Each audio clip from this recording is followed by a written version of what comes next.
Halo semuanya, hari ini kita akan mengupas tuntas metronidazole, salah satu obat ampuh yang mungkin Anda atau kerabat Anda pernah diresepkan. Nah, ini dia perjalanan kita hari ini. Kita mulai dari kenalan dulu sama obatnya, terus kita lihat cara kerjanya gimana, lanjut ke panduan pakainya yang benar, apa aja yang nggak boleh dilakukan, cara mengatasi efek samping, dan yang paling krusial, kenapa pengobatannya harus tuntas. Sudah siap? Yuk kita mulai. Oke, bagian pertama. Apa sih sebenarnya metronidazole itu? Dan kenapa ya dokter meresepkan obat ini? Coba deh diingat-ingat, pernah diresepkan obat ini kan? Atau mungkin pernah dengar nama mereknya, Flagyl? Kemungkinan besar iya, karena obat ini umum banget dipakai. Jadi gampangnya gini, metronidazole ini adalah obat antimikroba yang super kuat. Tapi dia ini spesialis, targetnya cuma jenis kuman tertentu aja, yaitu bakteri anaerob dan protozoa. Dan karena spesialisasinya itu, dia jadi serbaguna banget. Coba lihat deh. Bisa buat infeksi kulit dan mulut seperti rosacea atau abses gigi. Infeksi vagina juga bisa.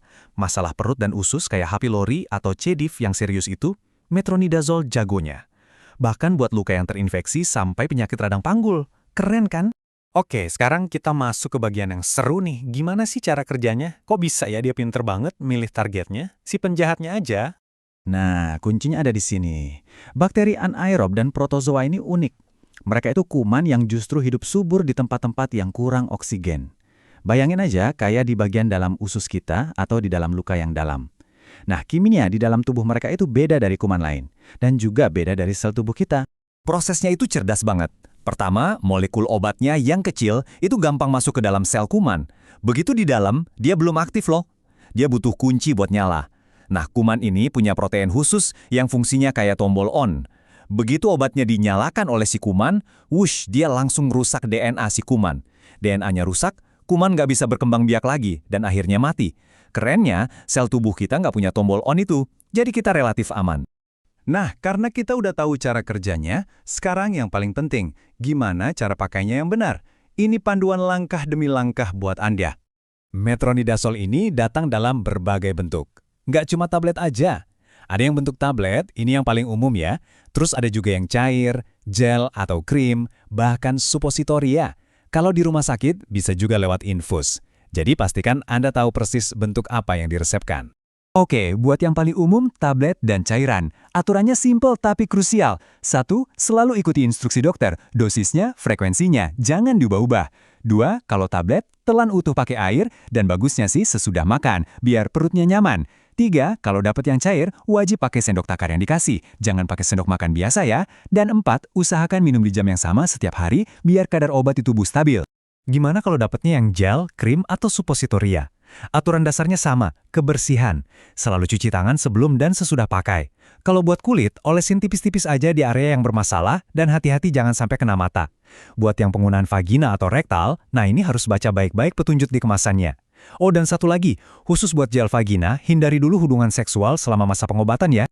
Dan ini dia pesan yang paling penting dari semuanya. Tolong, habiskan seluruh dosisnya.